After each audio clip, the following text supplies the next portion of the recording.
he unlike other Indian husbands, he really respects me as a wife. So அதனால எனக்கு அது ரொம்ப பிடிச்சிருக்கு. ஸோ அதனால and I have my space. Freedom எல்லாம் சொல்ல மாட்டேன். யாரும் எனக்கு ஃப்ரீடம் தர முடியாது. நான் பிறந்ததே ஃப்ரீடமோட தான் பிறந்திருக்கேன். ஸோ ஹஸ்பண்ட் எல்லாம் ஃப்ரீடம் தருவாங்கன்னா அது தப்பான ஒரு வார்த்தை. ஃப்ரீடம் எல்லாம் கிடையாது.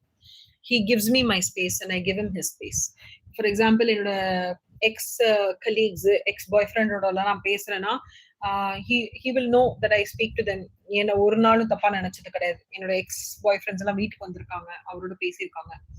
ஸோ we don't have அந்த ஈகோ கிடையாது, அந்த பயம் கிடையாது, அந்த ஒப்சஷன் கிடையாது எங்க ரெண்டு பேருக்கும். ஐயோ நான் இவ என்ன விட்டு போயிடுவா, அவ என்ன விட்டு போயிடுவா அப்படின்னாலாம் எங்க ரெண்டு பேருக்குமே கிடையாது. ஸோ நாங்க ரெண்டு பேருமே ரெண்டு பேருக்கும் we are made for each other அப்படின்னு நினைச்சிருக்கோம். ஸோ அதனால we are very open about it.